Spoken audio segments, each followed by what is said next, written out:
Lauren Mitchell had never been afraid of interviews. She had sat through dozens of them over the years, answering questions about her education, her experience with children, her references from families in Florence. But standing outside the iron gates of the Pellegrini estate in Greenwich, Connecticut, she felt something different settle in her stomach. Not quite fear, not quite excitement. Something heavier. The agency had been clear during the phone call 3 days ago. The position paid extremely well. Too well, actually. $2,500 a week for one child. Live out, Monday through Friday. But there were complications. The boy, Matteo, 4 years old, had not spoken more than a handful of words in 2 years. His mother had passed away. His father was demanding, impossible to please, and had already dismissed 17 nannies in the last 18 months. Lauren had asked the obvious question. Why does he keep hiring if no one meets his standards? The woman on the phone had hesitated before answering. Because he needs help. He just refuses to admit how much. Now, as Lauren stepped through the gates after security cleared her identification, she understood why the salary was so high. The house was not just a house, it was a fortress. Cameras on every corner. Guards positioned along the driveway. Tall hedges blocking the view from the road. Everything about the property screamed control, protection, privacy. She walked up the stone pathway toward the front entrance, her portfolio tucked under one arm, her hair pulled back neatly. She had chosen simple clothes, nothing flashy. Navy pants, a white blouse, flat shoes. Professional but approachable. She wanted to look like someone who cared about children, not someone trying to impress a wealthy employer. The front door opened before she could knock. A woman in her 50s, dressed in a gray uniform, greeted her with a polite but distant smile. "Miss Mitchell?" "Yes. Follow me, please. Mr. Pellegrini is expecting you." Lauren stepped inside. The foyer was massive, with marble floors that reflected the chandelier hanging from the ceiling. Everything was pristine, elegant, cold. There were no toys scattered on the floor, no children's drawings taped to the walls, no signs that a 4-year-old lived here at all. The woman led her down a hallway, lined with expensive paintings and dark wood paneling. They stopped in front of a closed door. The woman knocked twice, then opened it without waiting for a response. "Miss Mitchell, sir." "Send her in." The voice was deep, controlled, and completely devoid of warmth. Lauren stepped inside. The office was just as intimidating as the rest of the house. Floor-to-ceiling bookshelves, a massive desk made of dark wood, leather chairs that looked like they cost more than her car. And behind the desk sat Anthony Pellegrini. He was younger than she expected. Mid-30s, maybe. Dark hair, sharp jawline, broad shoulders that filled out his black suit perfectly. But it was his eyes that caught her attention. Brown, almost black, and so intense she had to force herself not to look away. He gestured to the chair across from him. "Sit." Lauren sat, placing her portfolio on her lap. She kept her posture straight, her hands folded, her expression calm. She had learned a long time ago that confidence mattered in these situations, especially with men like him. Anthony did not waste time with pleasantries. "The agency sent your file. 3 years in Florence working as an au pair. Degree in early childhood education. Clean background check. No criminal record, no debt, no red flags." He leaned back in his chair, studying her. "Why did you come back to the States?" Lauren met his gaze. "My parents passed away in a car accident 2 years ago. I came home to handle their estate and decided to stay. Do you have other family here?" "No." "Friends?" "A few." "Boyfriend? Husband?" "No." Anthony nodded slowly, as if filing away each answer. "You speak Italian." "Fluently. Where did you learn?" "In Florence. I worked with 3 different families over the course of 3 years. The children only spoke Italian at home, so I had to learn quickly." "And you enjoyed it?" It was not a question, but Lauren answered anyway. "Yes, very much. The language, the culture, the people. It was the happiest time of my life." Something flickered across Anthony's face, but it was gone before Lauren could identify it. "My son does not speak," Anthony said bluntly. "He has not had a full conversation with anyone outside of immediate family in 2 years. The doctors say there is nothing physically wrong with him. He simply chooses not to talk. Do you think you can handle that? I think I can try. Trying is not good enough. I need someone who can reach him. Lauren straightened slightly. With respect, Mr. Pellegrini, I cannot promise results. Every child is different. But I can promise that I will be patient, consistent, and kind. If Matteo needs time, I will give him time. If he needs space, I will give him space. And if he needs someone who will not give up on him, I will be that person. Anthony stared at her for a long moment. Then he stood. Come with me. He led her out of the office, down another hallway, up a staircase. The house seemed endless. Every room they passed was immaculate, untouched. Finally, they stopped in front of a door with a small sign that read, Matteo's Playroom. Anthony pushed the door open but did not step inside. He has been in there for the last hour. Alone. He prefers it that way. His voice was tight, strained. Go in. See if you can get him to acknowledge you. If he does, we will talk about employment. If he does not, you can leave. Lauren nodded. She stepped inside, and Anthony closed the door behind her. The room was bright, filled with toys, books, puzzles, everything a child could want. But in the center of it all, sitting on the floor with his back to her, was Matteo. He was small for his age, with dark hair like his father, and a blue shirt that looked freshly pressed. He was building something with wooden blocks, stacking them carefully, methodically. He did not turn around when Lauren entered. He did not acknowledge her presence at all. Lauren did not rush toward him. She did not crouch down and invade his space with forced cheerfulness. Instead, she walked quietly to the bookshelf on the opposite side of the room and sat down on the floor, a few feet away from him. She pulled a picture book off the shelf and opened it, flipping through the pages slowly. She did not look at Matteo. She did not try to make conversation. She simply let him exist in his own world, while she existed in hers. After a few minutes, she began to hum. Softly at first, almost under her breath. It was a melody she had learned in Florence, a lullaby that one of the mothers used to sing to her daughter every night. Stella Stellina. Little star. Matteo's hands froze mid-movement. Lauren kept humming, her voice gentle and steady. She turned another page in the book, still not looking at him. Slowly, Matteo turned his head. His dark eyes, so much like his father's, focused on her for the first time. Lauren continued humming, adding the words now. Her Italian was smooth, natural, the accent she had worked so hard to perfect in Florence coming through clearly. Matteo stood up. He took one step toward her, then another, then another. Lauren kept her gaze on the book, giving him space to approach on his own terms. When he was close enough, Matteo sat down beside her. He did not say anything. He did not smile, but he leaned his head against her arm, his small body pressing into hers with a trust that felt both fragile and absolute. Lauren's chest tightened. She kept singing, her voice soft, her hand resting gently on his back. The door burst open. Anthony stood in the doorway, his expression unreadable. His eyes moved from Matteo, leaning against Lauren, to Lauren, who had stopped singing mid-verse. Who taught you that song? His voice was sharp, almost angry. Lauren blinked, confused by the intensity of his reaction. A family I worked for in Florence. The mother was from Milan. She sang it to her daughter every night. Anthony's face went pale. He stepped into the room, his movements stiff, controlled. What was her name? The mother? Her name was Clara Berti. No. The song. What is it called? Stella Stellina. Anthony exhaled slowly. His jaw tightened. He looked at Matteo, who was still leaning against Lauren, his eyes half closed, peaceful in a way that seemed impossible. My wife used to sing that to him, Anthony said quietly, every night before bed. She was from Milan. Lauren's stomach dropped. She looked down at Matteo, understanding now why the boy had reacted so strongly. The song was not just a melody, it was a memory. I did not know, Lauren said softly.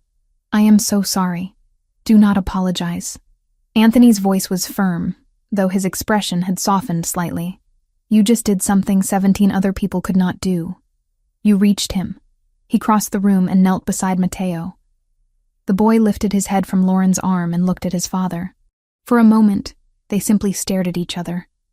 Then Anthony placed a hand on his son's head, his thumb brushing through the dark curls. "You are hired," Anthony said, standing abruptly. $2,500 a week, Monday through Friday, 8 in the morning until 6 at night. You will receive a full benefits package, paid time off, and bonuses based on Matteo's progress. Lauren stood as well, careful not to disturb Matteo, who had returned to his blocks. "That is very generous." "It is necessary." Anthony walked toward the door, then paused. "There are 2 rules you need to follow. First, you do not ask questions about my wife. Second, you do not ask questions about my work. If you can follow those rules, we will not have problems."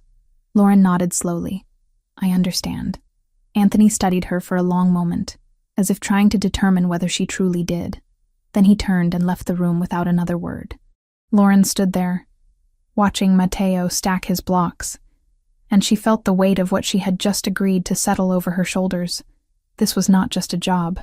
This was a family that had been shattered, and somehow, she had just become part of the process of putting it back together. She did not know if she was strong enough for that. But as Matteo glanced back at her, his expression still guarded, but no longer distant, she realized she was going to try. The first week passed in careful increments. Lauren arrived every morning at 8 sharp, her bag packed with books she thought Matteo might enjoy, notebooks to track his progress, and a patience she had learned during her years in Florence.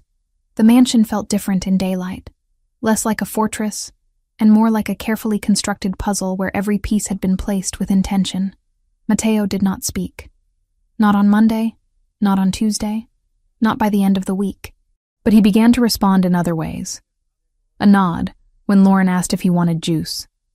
A shake of his head when she suggested going outside. Small gestures that felt monumental, given what Anthony had told her about the previous 17 nannies. Lauren established a routine quickly. Mornings were for structured activities, puzzles and building blocks, simple tasks that required focus but not pressure. Afternoons were for stories, always in Italian, always chosen by Matteo from the shelf Lauren had organized by difficulty level. She never forced him to engage. She simply created space for him to exist without expectations.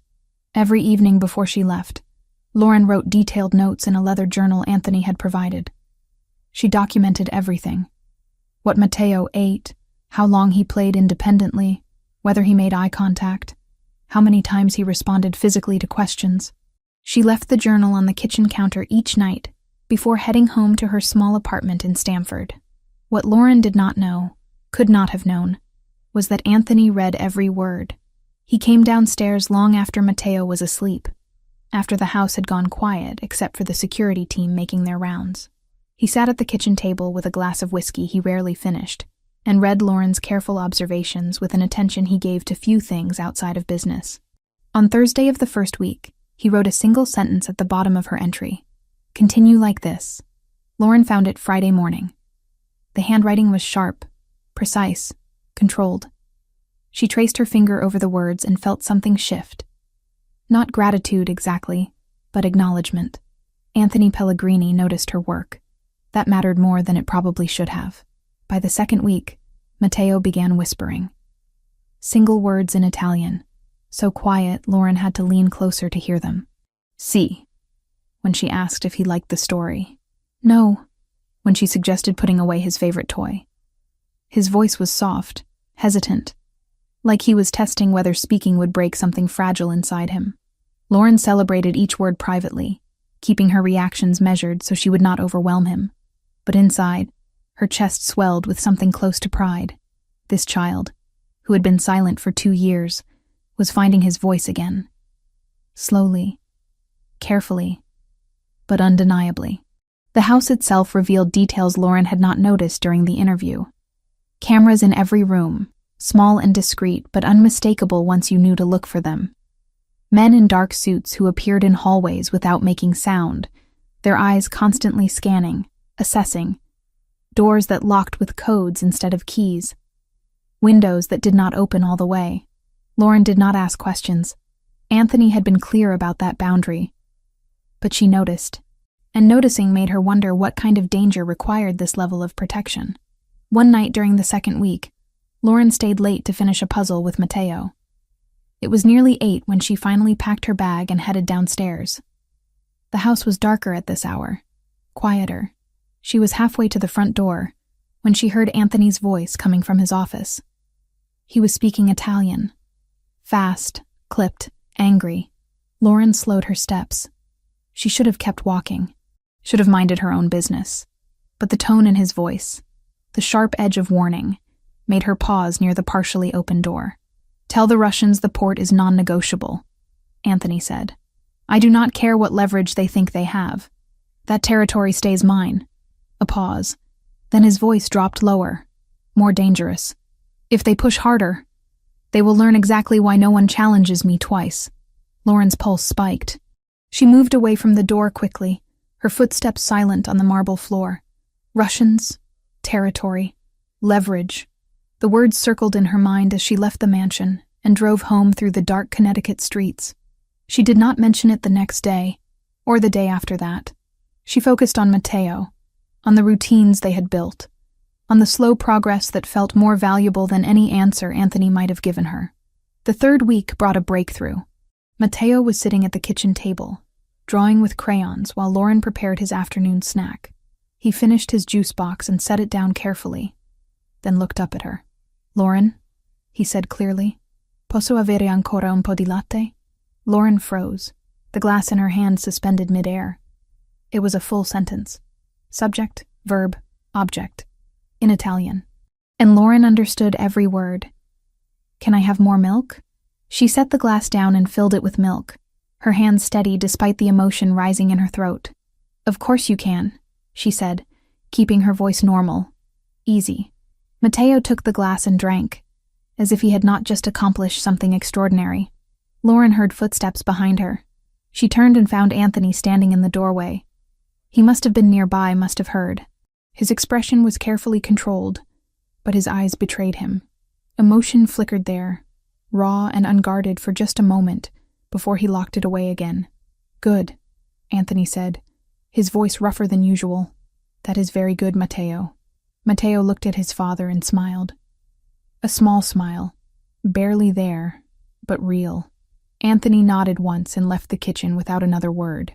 That evening, Anthony did something unexpected.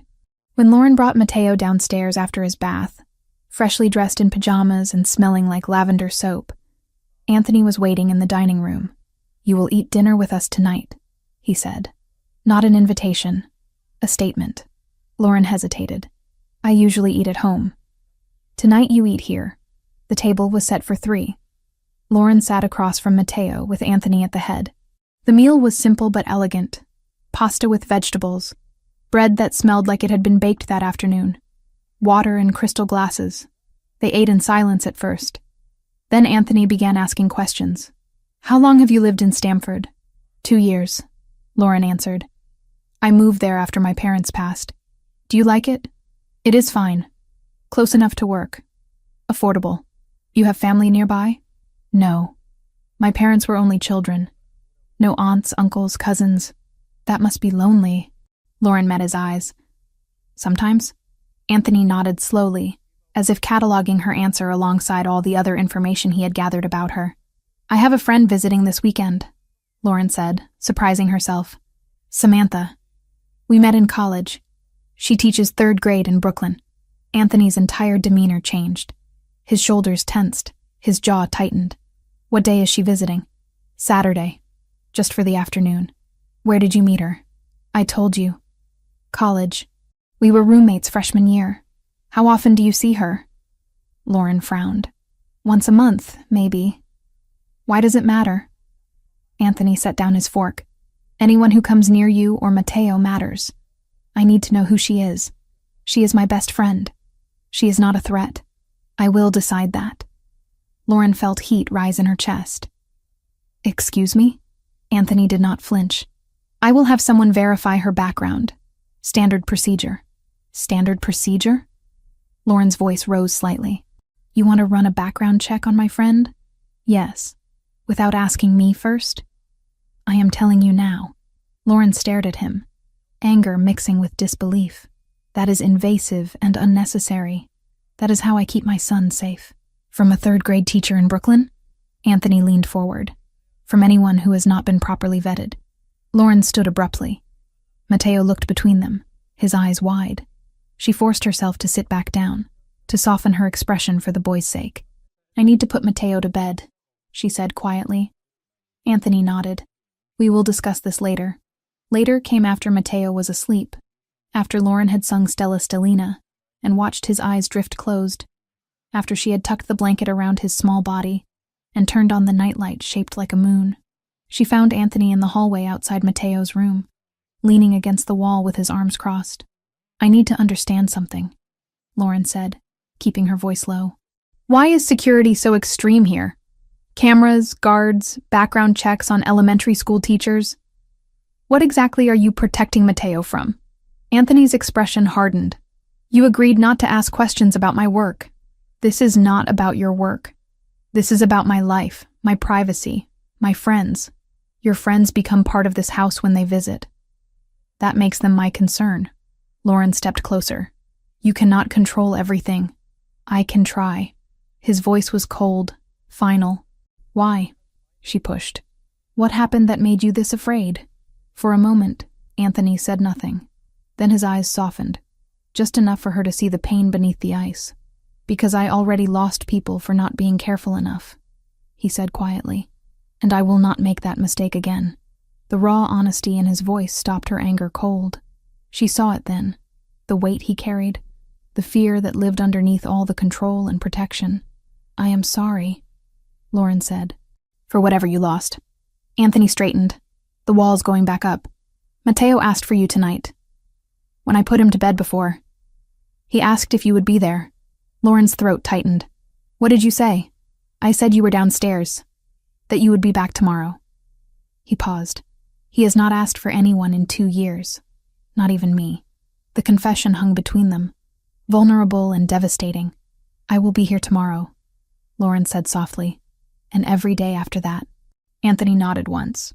Then he walked past her toward the stairs, his footsteps heavy on the hardwood floor. Lauren stood outside Mateo's door for a long time, listening to the boy's steady breathing through the crack, and she understood something she had not fully grasped before. This family was not just broken. They were surviving. And somehow, impossibly, she had become part of that survival. Samantha Cooper arrived Saturday afternoon with a bag full of pastries from a bakery in Brooklyn and a smile that lit up the entire foyer. Lauren had not realized how much she missed having someone from her old life around until her best friend walked through the door.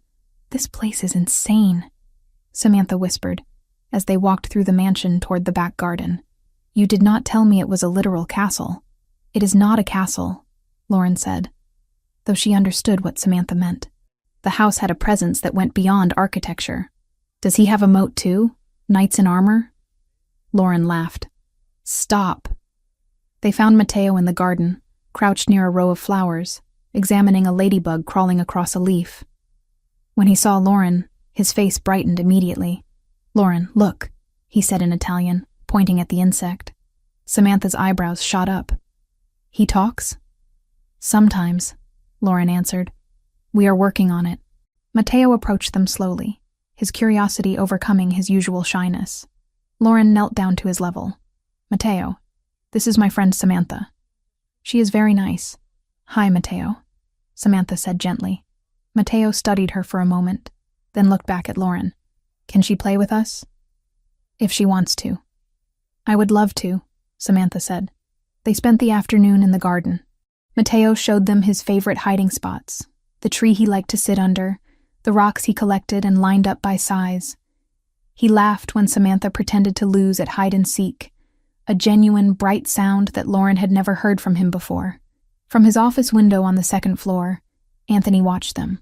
He had been reviewing contracts for the last hour, but his attention kept drifting to the garden, to Mateo running between the hedges with more energy than Anthony had seen in 2 years, to Lauren, who moved through the space with an ease that made everything look simple, to the friend who made Lauren throw her head back in laughter, her guard completely down in a way it never was inside the house. Anthony's chest tightened. He did not want to name what he felt watching her like this.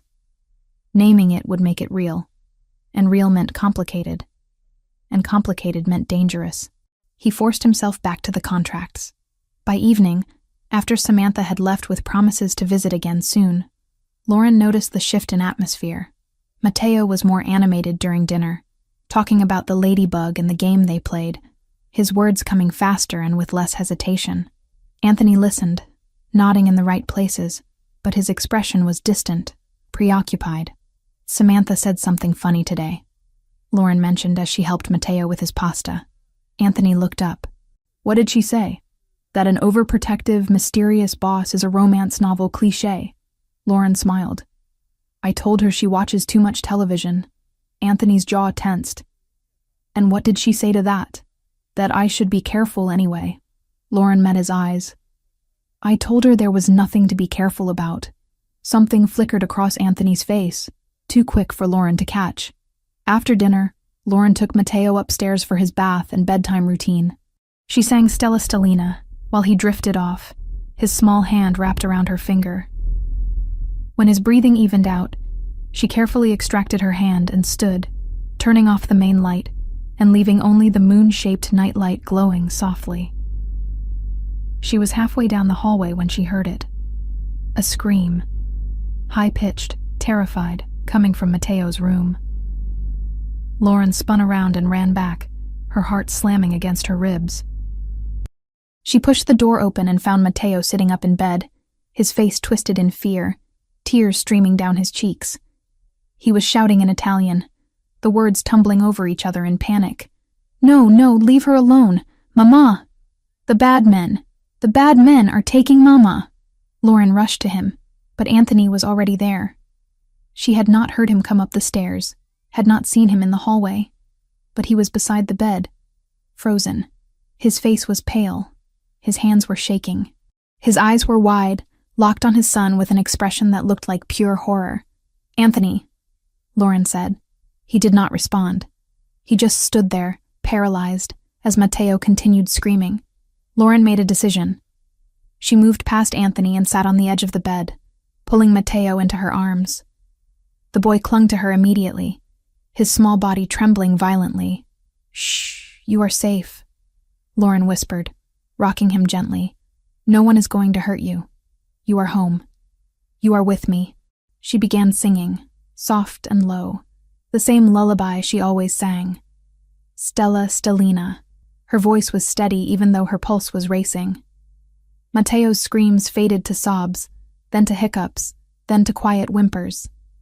He pressed his face into her shoulder, his fingers gripping her shirt like a lifeline. Anthony finally moved.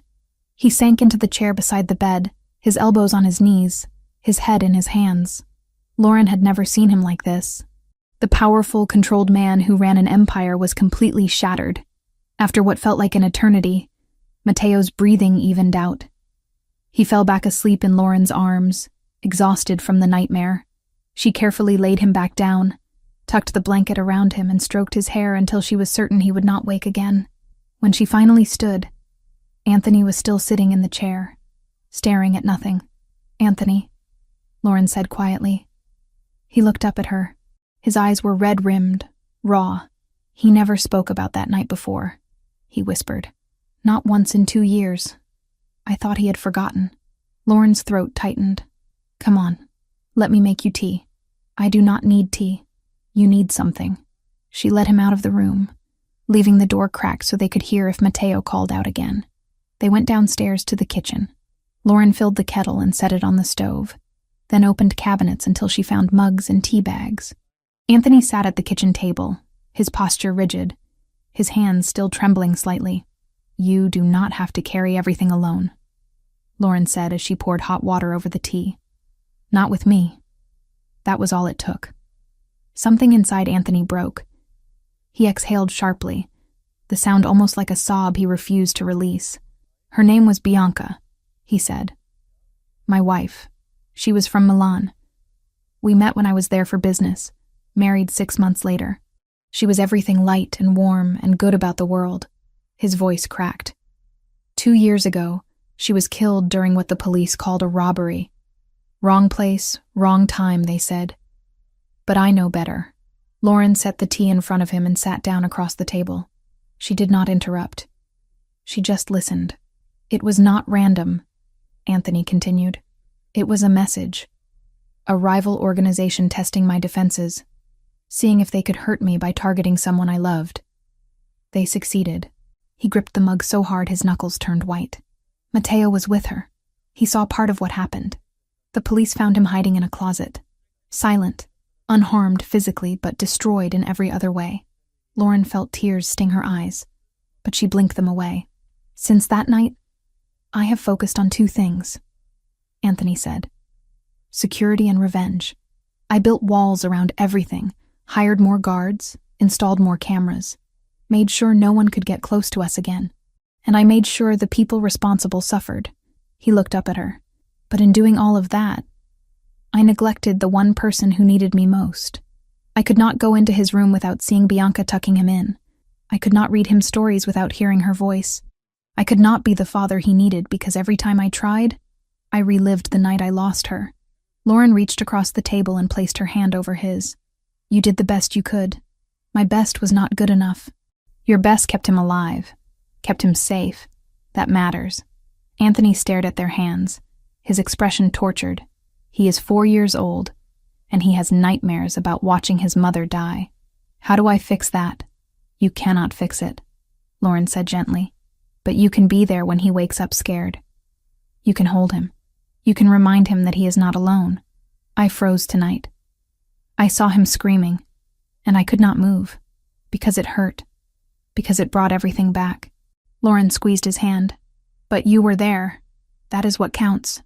Anthony looked at her, really looked at her, and Lauren saw something shift in his expression. Gratitude, yes, but something else too, something deeper and more dangerous. My parents died in a car accident, Lauren said quietly. For 2 years after, I avoided their birthdays, their anniversary, every date that reminded me they were gone. I thought if I did not acknowledge the pain, it would eventually disappear, but it did not. It just grew heavier. She paused. A friend finally told me that honoring memories does not mean living in the past. It means carrying the love forward, living fully, not avoiding everything that hurts. Anthony's jaw worked. How do you do that? Live fully after losing someone? You start small. You let yourself feel the grief instead of burying it. You talk about them. You remember the good parts. Lauren's voice softened. And you let the people who care about you help carry the weight. They sat in silence for a long time, the tea growing cold between them. Finally, Anthony spoke. Thank you. For tonight. For Mateo. For this. You do not have to thank me. Yes, I do. The following days were different. Anthony began showing up for breakfast, sitting at the table with Mateo and Lauren, asking his son about his plans for the day. He joined them in the garden after work, pushing Mateo on the swing, helping him build towers out of sticks and rocks. He read stories at bedtime, his voice halting at first, but growing steadier each night. Mateo blossomed under the attention. His vocabulary expanded daily. He started asking questions, telling jokes, singing the songs Lauren taught him. The silent, withdrawn child Lauren had met a month ago was disappearing, replaced by a bright, curious boy who was finally allowed to be 4 years old. Lauren watched the transformation with a satisfaction that went bone deep. This was why she had chosen her career. These moments when a child rediscovered joy. But she also noticed something else. Anthony watched her constantly. When he thought she was focused on Mateo, his eyes would linger on her face. When she laughed at something Mateo said, Anthony's expression would soften in a way that made her chest feel tight. When she stood to leave each evening, he always found a reason to walk her to the door, to say one more thing, to delay her departure by just a few more minutes. Lauren told herself it meant nothing. He was grateful. That was all. But late at night, alone in her apartment, she replayed those moments, the way his hand had felt under hers at the kitchen table, the raw vulnerability in his voice when he spoke about Bianca, the way he looked at her like she was solving a problem he had not known how to fix. She was falling for him. She knew it with a certainty that terrified her. And based on the way his gaze followed her through every room, She was starting to suspect he felt the same. By the 6th week, Anthony had become a consistent presence in Mateo's daily life. He no longer disappeared into his office for 12-hour stretches. He ate breakfast with them, joined afternoon activities in the garden, read stories before bed. The transformation was remarkable, not just in Mateo but in Anthony himself. The hard edges had softened. The constant tension in his shoulders had eased. He smiled more, though the smiles were still rare and fleeting. Lauren tried not to think about what that meant for her. Tried not to notice how her pulse quickened when Anthony walked into a room. Tried not to replay the night in the kitchen when his hand had trembled under hers, and he had opened up about Bianca with a vulnerability that had cracked something inside her chest. She was failing spectacularly at all of it. Monday morning of the 8th week, Anthony appeared in the playroom doorway while Lauren was helping Mateo build an elaborate tower out of wooden blocks. His expression was tense, his jaw tight in a way Lauren had not seen in days. "I need to go to Boston," he said without preamble. "Business meeting. It cannot be postponed." Mateo looked up from his blocks, his dark eyes widening. "When?" "Tonight. I will be gone overnight, back tomorrow afternoon." Mateo's face crumpled. "No, you cannot go. You have to stay here. Mateo, I have to work." "No!" The boy's voice rose, panic threading through it. "You cannot leave. What if something happens? What if you do not come back?" Anthony's expression shifted to something Lauren recognized immediately. Guilt. Fear. The same look he had worn the night Mateo screamed about his mother. Lauren stood and moved to Mateo's side, placing a gentle hand on his shoulder. "Your papa will come back, I promise. You do not know that," Mateo said, tears spilling down his cheeks now. Mama did not come back. The room went silent. Anthony looked like he had been struck. Lauren knelt beside Mateo, keeping her voice calm and steady. "I understand why you are scared. But your papa is not going away forever. He is going to Boston for one night, and then he will be home. Right, Anthony?" Anthony cleared his throat. "Right. Just one night." Mateo shook his head, clinging to Lauren's arm. "I do not want him to go." "What if?" Lauren said slowly, an idea forming. "Your papa calls us 3 times tomorrow. Once in the morning, once at lunch, once before bed. And what if he records a special message you can listen to tonight when you go to sleep?" Mateo hesitated, considering this. "He would do that?" "Yes," Anthony said immediately. "I will call as many times as you want." "And," Lauren added, "what if your papa leaves something special here for you to take care of while he is gone? Something important of his, so you know he is coming back to get it." Anthony caught on quickly. He removed the silver watch from his wrist, the one Lauren had noticed he wore every single day, and held it out to Mateo. "This was my father's watch. It is very important to me. I need you to keep it safe until I get home tomorrow. Can you do that?" Mateo stared at the watch, then slowly reached out and took it. The metal band was too large for his small wrist, but he clutched it against his chest like a treasure. "I will keep it safe," Mateo whispered. Anthony knelt down and pulled his son into a tight embrace. "I will be back before you know it. I promise." That evening, after Anthony had left for Boston and Mateo was finally asleep with the watch tucked under his pillow, Lauren sat in the quiet playroom organizing toys and trying not to think about how empty the house felt without Anthony's presence. Her phone buzzed. A video call. She answered, and Anthony's face filled the screen. He was in a hotel room, his tie loosened, his expression tired. "Is he asleep?" Anthony asked. "Yes, finally." He kept asking if you had called yet. "I recorded the message. Did it help?" "It did." He listened to it 3 times before he closed his eyes. Anthony exhaled, relief evident. "Thank you. For today. For knowing what to say when I did not. You did fine." I froze again. I saw his fear, and all I could think about was Bianca, about the night she did not come home. I could not find words to comfort him. Lauren adjusted her position on the couch, tucking her legs beneath her. "You found them eventually. That is what matters." They talked for a few more minutes about Mateo, about the schedule for tomorrow, about practical things. Then, just as Lauren was about to say goodnight, Anthony spoke again. "How was your day, beyond managing my son's panic attack?" Lauren blinked, surprised. My day? Yes, you. How are you? It was such a simple question, but coming from Anthony Pellegrini, it felt significant. No employer had ever asked her that before, not with genuine interest. I am fine, Lauren said. Tired. Looking forward to a glass of wine and terrible reality television. Anthony smiled slightly. What kind of terrible reality television? The kind where people compete to win roses or survive on islands or renovate houses in 48 hours. That does sound terrible. It is excellent, Lauren corrected. Terrible in the best possible way. They fell into easy conversation then, about nothing and everything. Anthony asked about her favorite memories from Florence, and Lauren told him about the tiny restaurant near the Duomo where she ate pasta carbonara every Sunday. She asked if he had ever been to Florence, and his expression softened. Yes, Bianca and I spent our honeymoon there. It was her favorite city. He paused. It was mine too, after that trip. We stayed in a hotel overlooking the Arno River. We would wake up early and walk through the streets before the tourists arrived, when everything was quiet and golden. Lauren noticed something important. When Anthony spoke about Bianca now, his voice carried nostalgia instead of raw grief. The memories did not seem to hurt him the way they had before. It sounds beautiful, Lauren said. It was. Anthony leaned back in his chair. You should go back someday. I think you left part of yourself there. Maybe.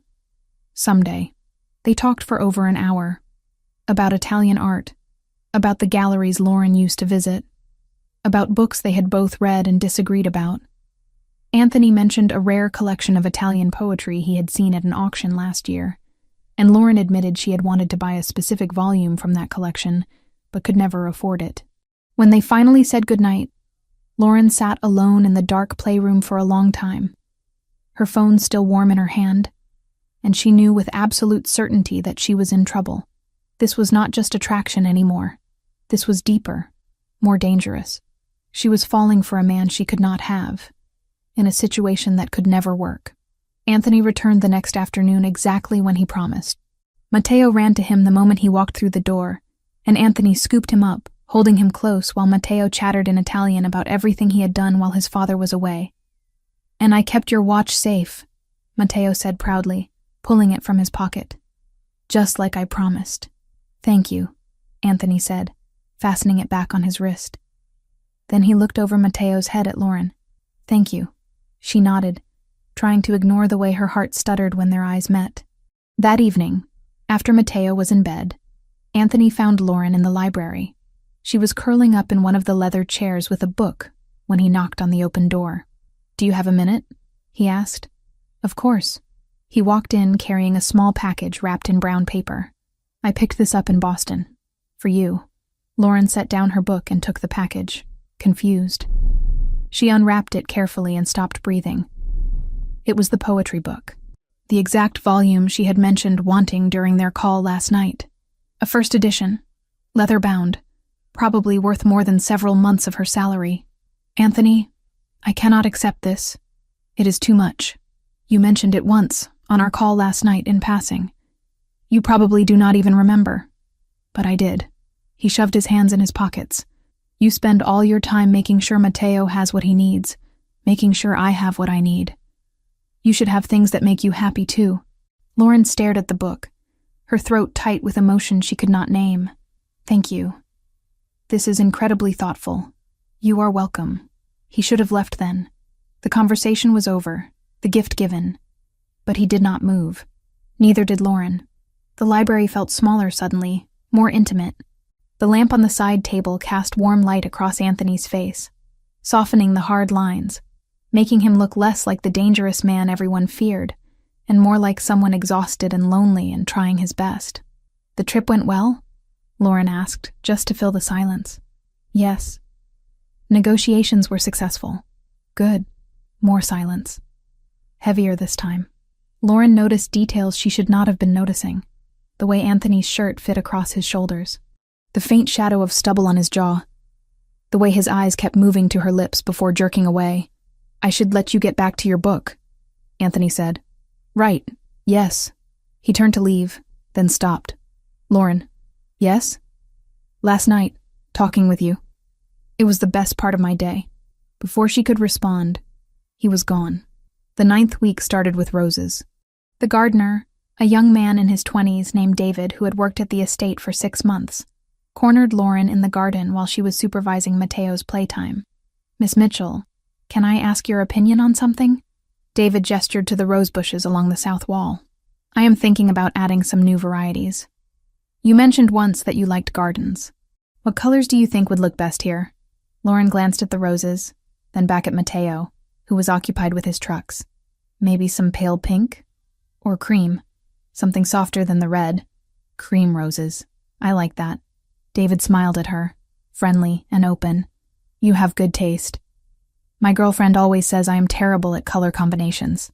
They talked for a few more minutes about flowers, about David's girlfriend who was studying horticulture, about nothing particularly important.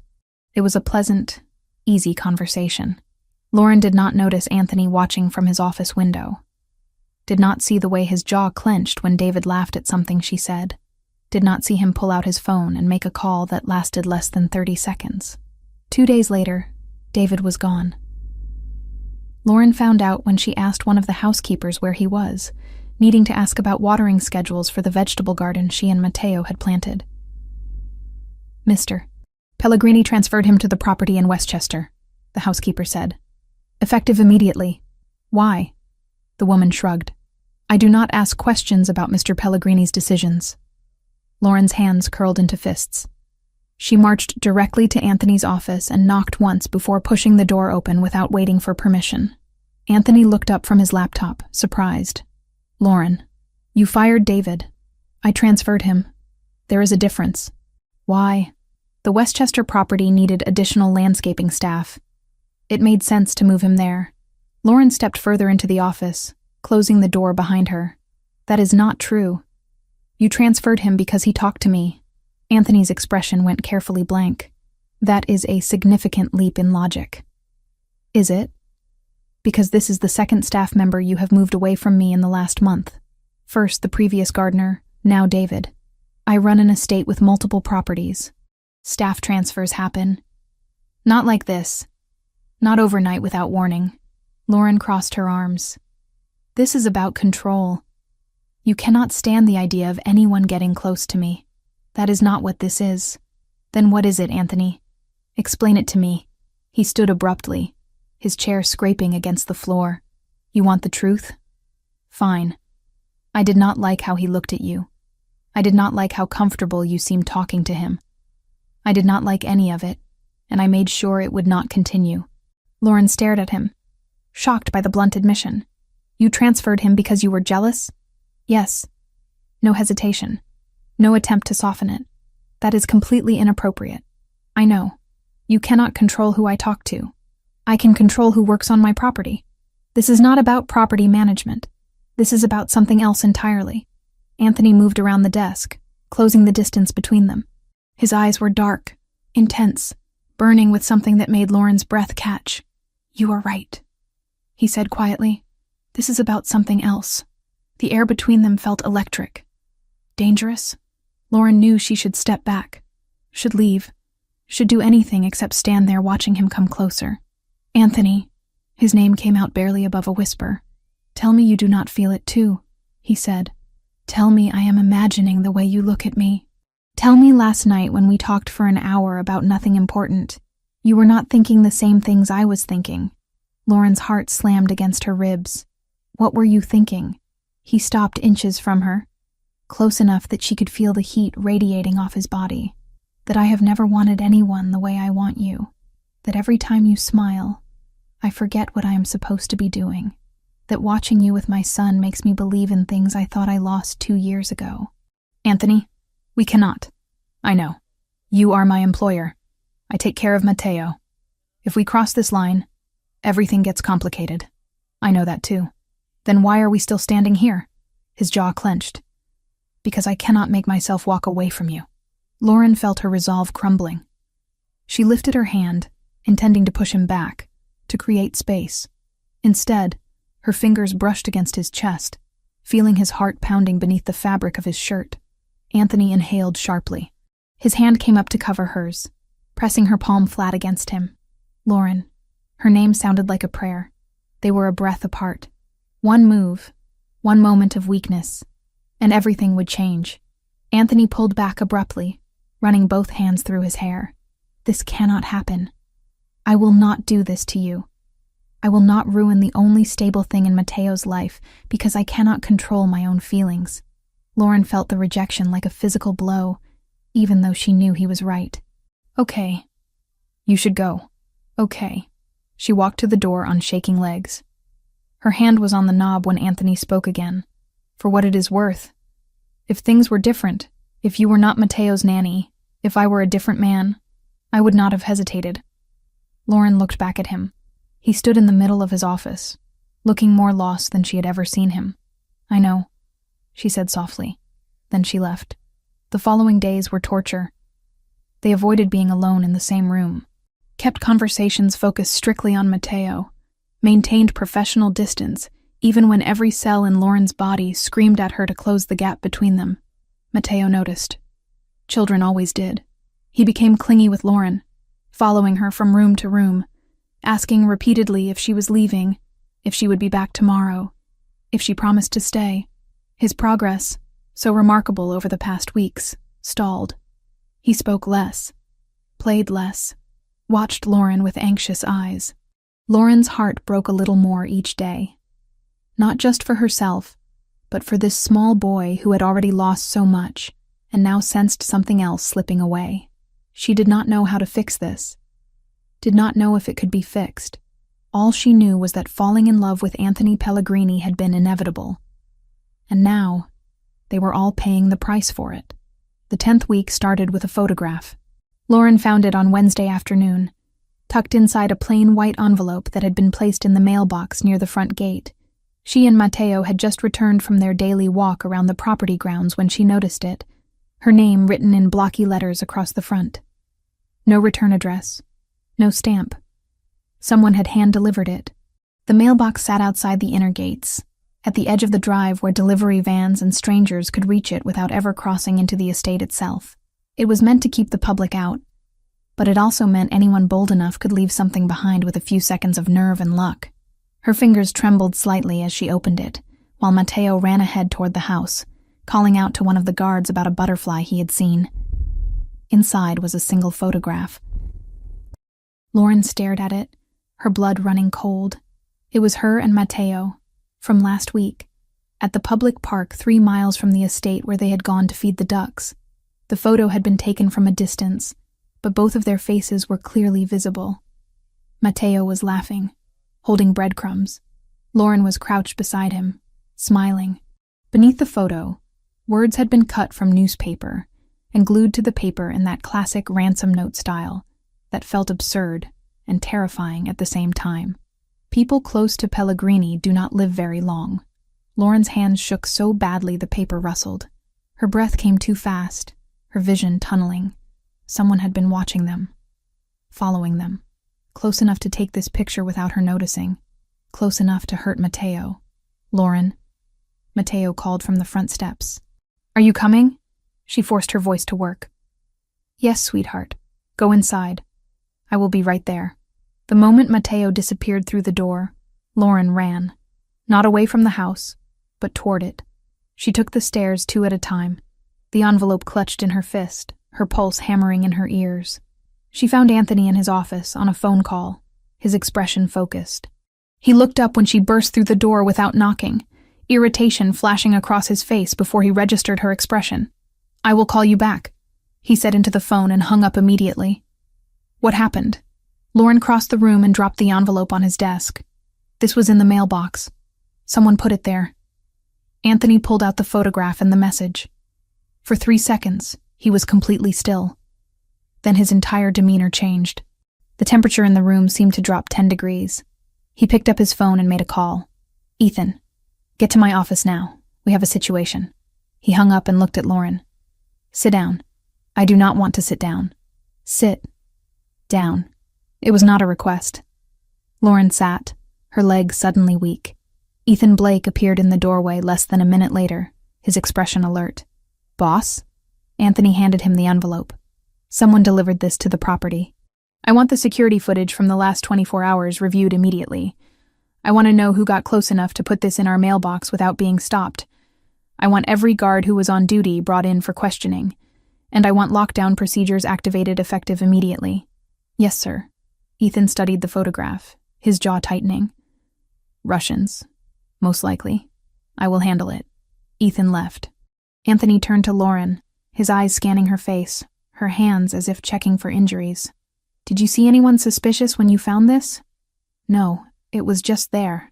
Did you touch anything else? The mailbox itself? No, just the envelope. Good. He pulled his phone out again, typing rapidly. I am increasing your security detail. You will have 2 guards with you at all times when you leave this property. 3 when you are with Mateo. Anthony, this is not negotiable. Lauren stood up, her fear transforming into something else. I need you to tell me everything. Right now.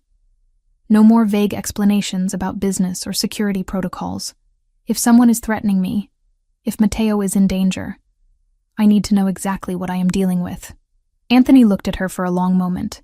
Then he nodded. You are right. Sit back down. Lauren sat. Anthony moved around the desk and leaned against it, arms crossed, his expression grim. 2 months ago, I took control of a section of Newark Port that had previously been operated by a Russian organization. It was not a hostile takeover. The territory was offered to me by a third party who owed me a favor. But the Russians see it differently. They believe I stole what was theirs, and they have been testing my defenses ever since. Testing how? Small moves. Watching my properties. Following my people. Trying to find weak points. His jaw clenched. You and Mateo are now identified as weak points. Lauren felt her stomach turn over. Because they saw us together. Because they saw how much you matter to him. To us. Anthony's voice was rough. They want to pressure me into giving back the port. Using people I care about to force my hand is a standard tactic. So what happens now? Now I make sure they understand that touching you or Mateo means war. He pushed off the desk and paced to the window. I will reach out through intermediaries. Make it clear that any move against either of you will be met with extreme consequences. Lauren processed this, her mind racing. What if that is not enough? What if they do not care about consequences? Then I will give them back the port. She stared at him. You would do that? Without hesitation. He turned to face her. No business deal, no territory. Nothing is worth risking Mateo's life, or yours. The weight of that statement settled over her. Anthony Pellegrini, who built an empire on never backing down, would surrender for them. Teach me, Lauren said suddenly. Anthony frowned. Teach you what? About your world, the rules, the players, how to identify threats. She stood, moving closer to him. I do not want to be vulnerable because of ignorance. If I am going to be a target, I need to know how the game works. Anthony studied her, surprise evident in his expression. Most people would run, would quit, take the money I offered them, disappear. I am not most people. Lauren met his eyes. And I am not leaving Mateo.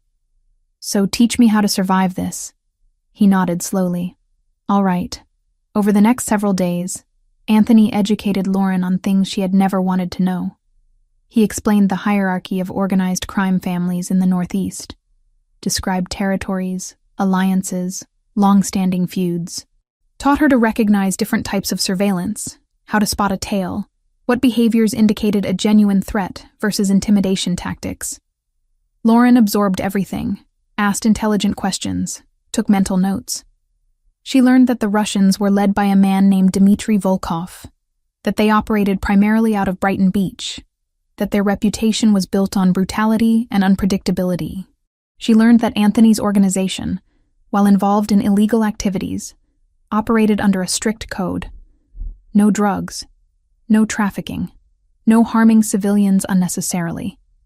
Protection, territory management, conflict resolution in communities where law enforcement was ineffective or corrupt. It did not make it legal, but it made it more complicated than she had thought. Anthony also moved her bedroom, not subtly, not with gentle suggestions, but with direct orders. On Friday evening, She arrived to find her belongings already transferred to a guest room in the private wing of the house, 3 doors down from Mateo's room and 2 from Anthony's. "You need to be close," Anthony said when she confronted him about it. "If something happens, if there is an emergency, I need to reach you in seconds, not minutes." Lauren wanted to argue, but she could not. Not when the logic was sound. Mateo noticed the changes immediately, the increased security, the tension radiating from both adults, Lauren's new bedroom location. He became anxious, clingy, watching Lauren with worried eyes. One afternoon, he asked her directly, "Are the bad men coming back?" Lauren's heart broke. She knelt down to his level, keeping her voice steady. "Your papa is making sure we are all very safe. No one is going to hurt us. Promise?" "I promise." But Mateo's regression was undeniable. He spoke less, played less enthusiastically, needed constant reassurance that Lauren would not leave. His nightmares returned, though less intense than before. Lauren maintained their routines exactly, giving him the stability he needed, even as her own fear simmered beneath the surface. She did not sleep well. Every sound in the unfamiliar room made her jump. Every creak of the old house settling felt like footsteps. She lay awake, staring at the ceiling, playing through worst-case scenarios until exhaustion finally dragged her under.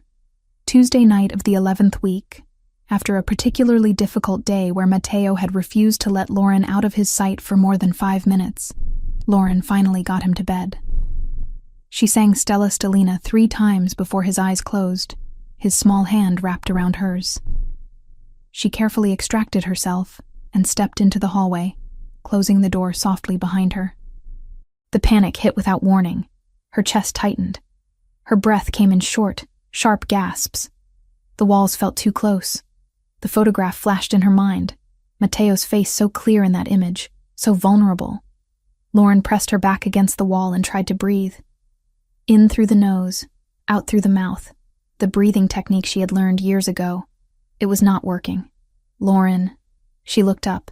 Anthony stood at the end of the hallway, his expression shifting from concern to alarm as he took in her state. He closed the distance quickly, his hands hovering near her shoulders, but not touching. "Look at me." "Lauren, look at me." She forced her eyes to focus on his face. "Breathe with me," he said. "In, hold, out, again. In, hold, out." Lauren followed his instructions, her breath slowly evening out. The panic receded gradually, leaving her exhausted and shaky. Anthony's hand finally made contact, steadying her elbow. "Come on, my office." He guided her downstairs, his presence solid beside her. In his office, he sat her in one of the leather chairs and poured water from a decanter on the sidebar. He pressed the glass into her hands. "Drink." Lauren drank. The water was cold, grounding. Anthony pulled his desk chair around and sat across from her, elbows on his knees, watching her carefully. "When did the panic attack start?" "That was the first one." "First one this week or first one ever?" "Ever." Lauren set the glass down. "I have never felt like that before." Anthony nodded slowly. "Fear does that sometimes. Builds up until it has to go somewhere." "I am not brave," Lauren said, the confession spilling out. "Everyone keeps acting like I am handling this so well, but I am terrified. Every time Mateo is out of my sight, I think something terrible is going to happen. Every car that drives past the house, every person I do not recognize, every sound at night. I am constantly afraid. You are braver than you think." "No, I am not." "Lauren, courage is not the absence of fear." Anthony leaned forward. "It is being afraid and doing what needs to be done anyway. You found that photograph, and your first instinct was to bring it to me. To protect Mateo. Not to run, not to quit, but to fight. That is courage." Lauren's throat tightened. "It does not feel like courage. It never does when you are the one living it." They sat in silence for a moment. Anthony's hand moved, covering hers on the armrest of the chair. His palm was warm, solid, real. "I will keep you safe," he said quietly. "Both of you, I swear it. You cannot control everything. I can try." Lauren looked at their hands, his fingers curled gently around hers. This was dangerous. This moment, this touch, this feeling building between them despite every reason to stop it. Anthony, she whispered. He met her eyes, and she saw it there. The same fear, the same longing, the same impossible situation reflected back at her. For several heartbeats, neither of them moved. The office was quiet, except for the distant ticking of a clock somewhere in the house. Then Anthony pulled his hand back slowly, deliberately. You should get some rest. Tomorrow will be another long day. Lauren nodded and stood on unsteady legs. At the door, she paused. Thank you. For this. For helping me breathe. Anytime. She left before she could do something foolish. Like walk back across that office and close the distance between them that was becoming harder to maintain every single day. In her new bedroom, 3 doors from his, Lauren lay in the dark and thought about Anthony's hand on hers. About the way he looked at her like she was the solution to a problem he had been trying to solve for 2 years. She was falling deeper. She knew it. And based on the way he had pulled back tonight, the visible effort it took him to maintain distance, he was falling too. They were both terrified, but not just of the Russians. They were terrified of each other. The call came at 6 a.m, jolting Anthony awake. Ethan's voice was clipped, efficient, controlled in the way that meant something significant had happened. We caught one. He was trying to plant a listening device in the garden. The team has him in the holding room. Anthony was out of bed and dressed in under 3 minutes. He paused outside Lauren's door, considered waking her, then decided against it. She needed rest. He would handle this. The holding room was in the basement, accessed through a door most people assumed led to storage. The man sitting in the metal chair was young, maybe 25, with the hard eyes of someone who had seen violence early and often. 2 of Anthony's security personnel stood against the wall, arms crossed, expressions blank. Anthony pulled up a chair and sat down across from the Russian. Who sent you? The man said nothing. Anthony sighed. I can do this 2 ways. The easy way, where you answer my questions and walk out of here alive. Or the hard way, where I spend the next several hours making you wish you had chosen differently. I am a patient man. But my patience has limits when someone threatens my family. The young man's jaw tightened. Then, surprisingly, he spoke. His English was accented but clear. Volkov sent me. He wants to know what you are planning. Says you have been too quiet. And what else did Volkov want? A pause. Then, he wants the woman, the one who takes care of your son. He says if we bring her, you will return the port without negotiation. Anthony's blood went cold.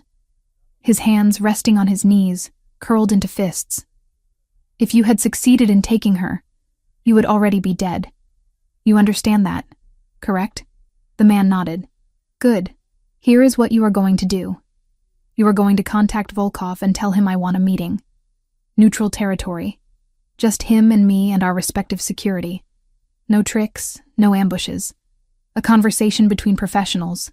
And if he refuses, he will not refuse, because I am going to offer him something he wants more than he wants blood. By noon, the meeting was arranged. Friday evening, 6 o'clock, at Luciano's, an Italian restaurant in Manhattan that had been closed to the public for renovations.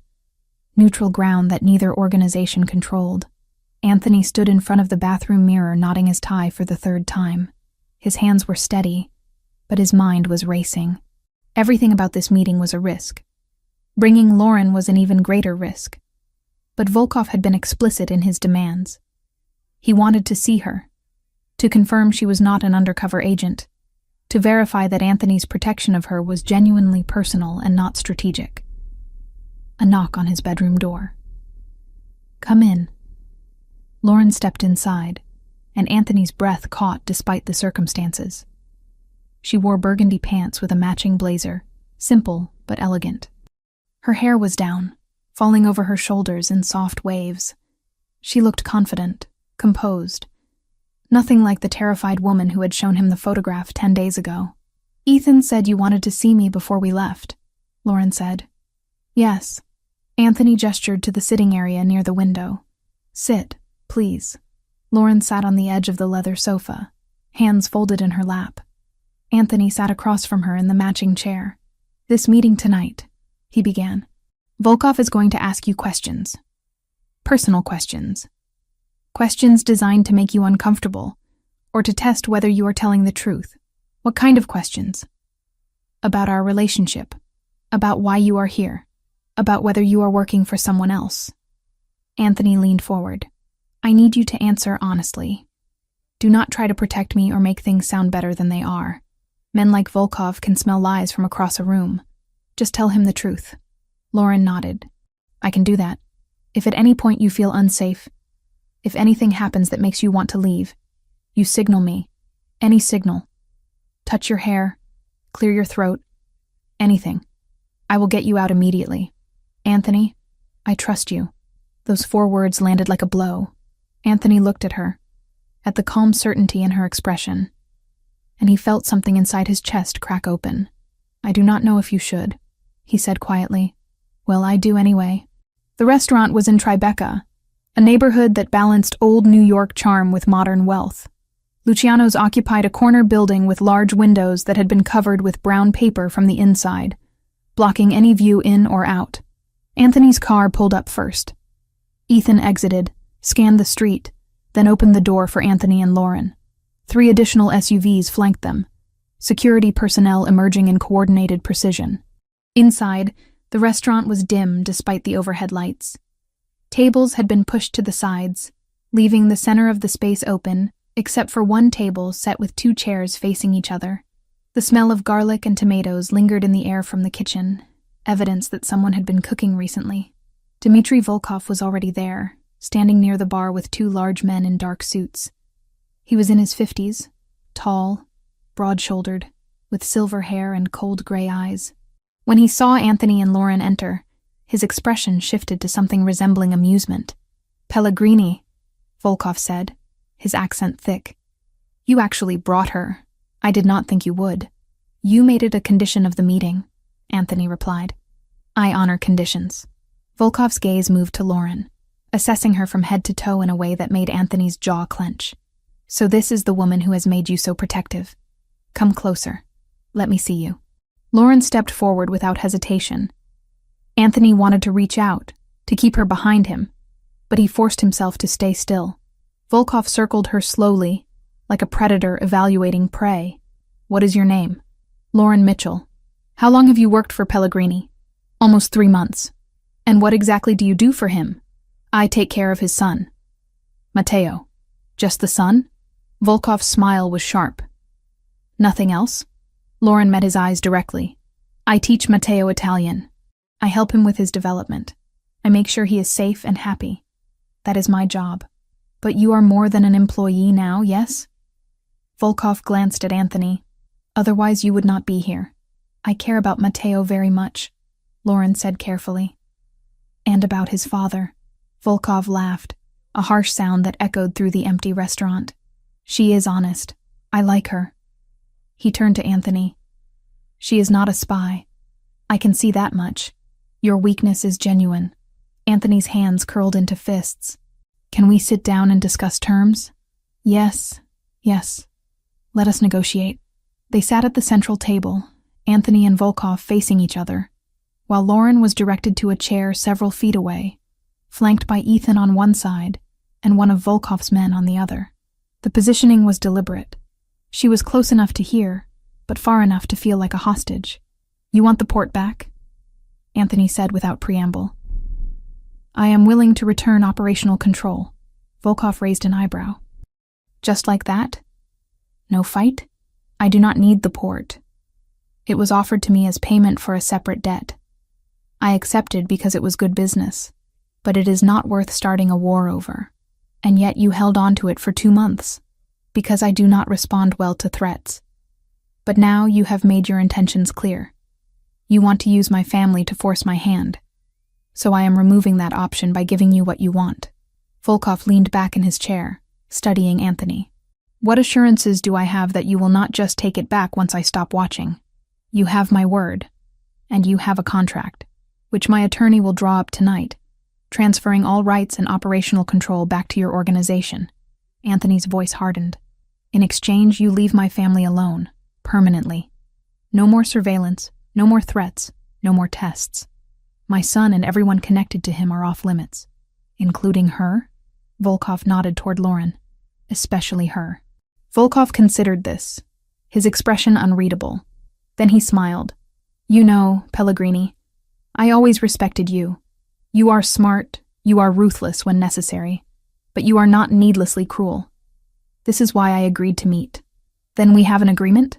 Under one condition. I want to ask your woman one more question. Anthony's jaw clenched. What question? Volkov ignored him, focusing on Lauren instead. Miss Mitchell, tell me. Why do you stay? You know what he is. You know the danger that comes with being close to him. You could leave, find a safer life, a normal life. Why stay? Lauren did not hesitate. Because Matteo needs me, and because I choose to be here, even knowing you could die. Everyone could die, Lauren said calmly. I would rather die having mattered to someone than live safely having never risked anything. Volkov stared at her for a long moment. Then he laughed again, this time with genuine amusement. You found a rare one, Pellegrini. Hold on to her. I intend to. Volkov stood, extending his hand. We have an agreement. The port is yours to return, and your family will not be touched. You have my word. Anthony stood and shook his hand, the grip firm and brief. Your word is enough. One more thing, Volkov added. When you marry her, invite me to the wedding. I want to see how this story ends. Anthony did not respond, but something flickered across his face that might have been surprise. The drive back to Greenwich was silent for the first 15 minutes. Lauren sat in the back seat of the armored SUV, her hands folded in her lap, staring out the window at the passing lights of the city.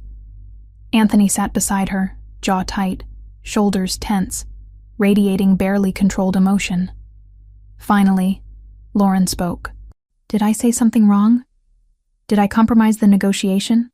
Anthony turned his head sharply to look at her. What? You have been silent since we left. I thought maybe I answered Volkov's questions incorrectly, or... No. Anthony's voice was rough. You were perfect. You were exactly what you needed to be. Then why do you look like you want to put your fist through a window? Anthony exhaled, a long, shaky sound. Because being in that room with those men, knowing they had discussed taking you, knowing they had considered hurting you to get to me, his voice broke. He stopped, swallowed hard, tried again. I have spent 2 years building walls to protect Matteo, to make sure nothing could ever touch him the way losing Bianca touched him. And 3 months ago, you walked into our lives and became someone I need to protect just as much. Maybe more. Lauren's breath caught. Anthony, I cannot keep pretending you are just Matteo's nanny, he continued, the words pouring out now like he could not hold them back anymore. I cannot keep acting like I do not think about you every minute of every day. Like the idea of something happening to you does not terrify me more than any business threat I have ever faced. Like I do not want... He stopped, his hands curling into fists on his knees. Like you do not want what? Lauren whispered. He turned fully toward her, his eyes burning with intensity. Like I do not want you. All of you. In every way possible. The air between them felt electric, charged with months of tension and denied attraction and fear and longing all tangled together. Lauren's voice came out barely audible. Then stop pretending. Anthony moved before she could take another breath. His hand came up to cup her face, his thumb brushing across her cheekbone, his eyes searching hers for any sign of hesitation. He found none. He kissed her. Not gently, not tentatively, but with the desperate hunger of a man who had been starving for months. Lauren kissed him back with equal fervor, her hands sliding up his chest to grip his jacket, pulling him closer. The kiss was everything they had been denying themselves. Urgent, consuming, inevitable. When they finally broke apart, both breathing hard, Anthony rested his forehead against hers. This changes everything, he said.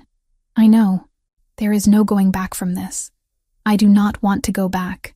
Anthony pulled her into his arms, holding her against his chest, and Lauren felt his heart pounding as hard as hers. Through the partition separating them from the driver, she could see Ethan's eyes in the rearview mirror, carefully focused on the road ahead, giving them privacy. What happens now? Lauren asked quietly. Anthony's arms tightened around her. Now we figure out how to make this work. You, me, Matteo. A family. A complicated family. The best things always are. They stayed like that for the rest of the drive, wrapped around each other in the back seat of an armored car, heading home through the dark Connecticut night. Outside, the world continued turning, dangerous and uncertain. But inside this moment, they had each other, and for now, that was enough. The first month after the meeting with Volkov felt like learning to breathe in a new way. Lauren and Anthony moved carefully around their changed relationship, aware that every decision they made now affected Matteo more than just themselves. They decided early on that introducing the shift gradually was crucial. Matteo had already lost one mother. The last thing he needed was adults complicating his life with sudden, dramatic changes he could not understand. So they started small. The first week, Anthony began holding Lauren's hand during dinner, just casually, his fingers wrapping around hers while they ate pasta or cut vegetables, like it was the most natural thing in the world. Matteo noticed immediately, his dark eyes tracking the movement, but he said nothing. He simply smiled and went back to his food. The second week, Anthony kissed Lauren's forehead when he left for meetings, a brief touch of his lips against her skin, while Matteo watched from the living room floor where he was building with blocks. Again, Matteo observed. Again, he smiled. No fear, no confusion, just quiet acceptance. By the third week, they were sitting closer on the couch during movie nights, Anthony's arm around Lauren's shoulders. Matteo curled between them with a bowl of popcorn. The boy seemed to relax into the new arrangement, as if something that had been out of balance was finally settling into place. Lauren officially stopped being an employee. The paperwork was handled by Anthony's attorney, a kind older man named Mr. Yu Sullivan, who had smiled knowingly when Anthony explained the situation. Lauren was no longer paid a salary. She was family. She stayed because she chose to. Because she loved Matteo. Because she loved Anthony. Because this house had become her home in ways her apartment in Stamford never had. She still cared for Matteo, but now it felt different. More like what it actually was. A mother figure loving a child, not a professional fulfilling contractual obligations. Anthony made changes too. Larger ones that Lauren only learned about gradually. He transferred the more dangerous aspects of his business operations to trusted associates, men who had been with his organization for decades. He kept oversight, kept decision-making authority, but he was no longer the one handling situations that required violence or risk. "I am not doing this because I think my work is wrong," he explained one night after Matteo was asleep. They were in his office, Lauren curled in the leather chair while Anthony sorted through papers. "I am doing it because I want to be here, present, alive, for you and for him." "I know," Lauren said softly, "and I am grateful. You should not have to be grateful for me choosing my family over business. But I am anyway." The third month brought a question they had both been anticipating but dreading. Matteo had been quieter than usual all day, watching Lauren and Anthony with an expression that suggested he was working through something complex in his 4-year-old mind. At dinner, he finally asked it. "Is Lauren going to be my new mama?" The table went silent. Anthony set down his fork carefully. Lauren's chest tightened. Anthony pushed his chair back and knelt beside Matteo's seat, bringing himself to eye level with his son. "Can I tell you something important?" Matteo nodded. "No one will ever replace your mama. She loved you more than anything in the world, and that love does not go away just because she is not here anymore." Anthony's voice was steady, gentle, but Lauren is someone very special. She is someone we both love very much, and who loves us. She is going to be part of our family, not instead of Mama, but in addition to her. Do you understand? Matteo was quiet for a long moment, processing. Then he looked at Lauren. Do you love Papa? Very much, Lauren said honestly. And you love me? More than you know. Matteo turned back to his father. Mama would like her, I think. Mama always said you needed someone nice. Anthony's face crumpled. Lauren watched as tears spilled down his cheeks, the first she had ever seen from him. He pulled Matteo into a tight embrace, his shoulders shaking. Yes, Anthony whispered against his son's hair. Mama would like her very much. Matteo hugged him back, small arms wrapping around his father's neck. It is okay to be happy, Papa. Mama would want us to be happy. Lauren pressed her hand to her mouth, her own tears flowing freely. This child, this beautiful, wise, healing child had just given his father permission to move forward. After Mateo went to bed that night, Anthony found Lauren in the library. He did not say anything. He just pulled her into his arms and held her while he cried, really cried, for the first time since Bianca's funeral. I thought I would feel guilty, he said when he could finally speak. I thought loving you would mean betraying her memory. But Mateo is right. She would want this. She would want him to have a mother figure. She would want me to find happiness again. She sounds like she was an incredible person, Lauren said. She was. And you are too. Anthony pulled back to look at her. Thank you for not trying to erase her, for honoring her place in our lives. She gave you Mateo. She made you who you are. I could never erase that. I would never want to. The following month settled into a rhythm that felt sustainable. Samantha visited regularly, immediately declaring herself Mateo's honorary aunt, and showing up with presents and jokes and the kind of chaotic energy that made the serious household feel lighter. Anthony tolerated her with surprising patience, even seeming to enjoy her direct manner that did not treat him with the careful deference most people showed. I like her, he told Lauren after one of Samantha's visits. She keeps you grounded, reminds you of who you were before all of this. She reminds me I am still that person, Lauren corrected. This life has not changed who I am. It has just given me more people to love. In the 8th month, Lauren took Anthony and Mateo to New Jersey, to the cemetery where her parents were buried. It was the first time she had visited in over a year, the first time since meeting Anthony and Mateo. She knelt in front of the double headstone, Mateo standing beside her with flowers they had picked together, Anthony slightly behind them with his hand on her shoulder. Mama and Papa, Lauren said softly, I want you to meet some people. This is Anthony. He is kind and strong and loves his family more than anything. And this is Mateo. He is smart and sweet and makes me laugh every single day. Her voice broke. I think you would have loved them. Mateo carefully placed the flowers in front of the headstone. Hi, Lauren's mama and papa. She takes good care of me. You did a good job teaching her. Anthony squeezed Lauren's shoulder, his own throat tight. They would be proud of you, he said quietly. The woman you have become, the life you have built. They would be so proud. Lauren leaned back against him, letting him support her weight. I hope so. In the 11th month, Anthony planned a trip. He told Lauren they were going to Italy, that he wanted to show Mateo the country where his mother was from, where Lauren had spent 3 of the happiest years of her life. He did not mention that he had other plans. They stayed in Tuscany, in a villa surrounded by vineyards that seemed to stretch forever in every direction. Mateo ran through the rows of grapes, laughing, while Lauren and Anthony walked slowly behind him, hands intertwined. On their 3rd evening there, Anthony drove them to a small winery he claimed had the best view of the sunset.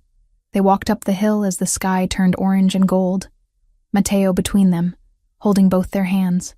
At the top, looking out over valleys dotted with cypress trees and stone houses, Anthony knelt down. Mateo, he said, can you give me the thing we talked about? Mateo's face split into a huge grin. He reached into his pocket and pulled out a small velvet box, holding it carefully.